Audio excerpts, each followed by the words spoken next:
अब लोग कहेंगे कि दीपक जो है वो कई सारे राजनीतिक सवाल पूछता है, लेकिन महाराज जी जिससे बात कर रहा है तो महाराज जी ने जो है उसको पूरा का पूरा पूजन की विधि बता दी है, साधक बता दिया है। महाराज जी एक शब्द जो है आपके आलोचक कभी कभी पकड़ लेते हैं जिसको बोलते हैं ठटरी के, ठटरी के, वो शायद लोग समझते नहीं है ये ठटरी के का उदाहरण, क्योंकि इसको उपहास में बोला जाता है कई बार और कई बार इसका सीरियस अर्थ भी निकलता है, तो समझाइए ना ठटरी के क्या है। ये हमारी बुंदेलखंड की भावनात्मक शब्द है, भावनात्मक शब्द है ये बुंदेलखंड। हमारी माताएं जब अपने बालक से नाराज होती हैं तो कहते हैं अरे ठटरी के बरे नक्कटा सुधर जा। पर ठटरी का मतलब होता है सत्य बोध है, मतलब सत्य का बोध कराती है ठटरी।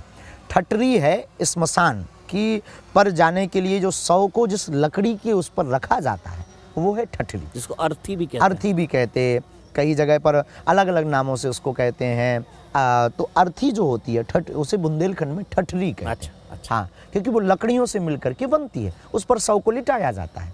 तो माताएं इस भावनात्मक शब्द को बोल करके बालक को अपना गुस्सा जाहिर कर, हम कई बार विनोद में बोलते हैं, कई बार हम आप जोश में भी बोलते हैं। तो बोलने का मतलब हमारा ध्येय ये नहीं कि किसी का अनिष्ट हो। ठटरी एक ऐसा शब्द है जो सत्य है।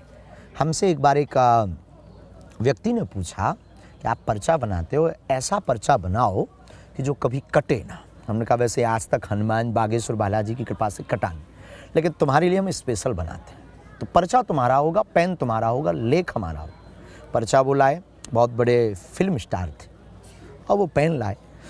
बैठे बैठे हम बात ही कर रहे थे, हमने 2 लाइनें लिखी। हमने कहा अब तुम्हारे बाप में दम नहीं है कि ये काट दो। वो चौंके। उसमें हमने लिखा था मरना तय है, अब इसमें दम हो तो तुम काट के बताओ। शाश्वत सत्य है मृत्यु, उसी प्रकार ठटरी भी शाश्वत सत्य है। माताएं इस बुंदेलखंडी भावनात् शब्दों में ठटरी कहती जरूर है, पर उसके पीछे बहुत गहरा अर्थ ये छिपा है कि ठटरी एक दिन सबकी जलनी है, इसलिए कल से भजन क्यों, आज से भजन कर। तो हमें तो नहीं लगता कि ये गलत है, या कई लोग जो आलोचना हमारी करते हैं उनकी निज दृष्टि है। नहीं, विनोद का शब्द है, शायद मतलब ना समझते हैं इसके लिए मतलब ज्यादातर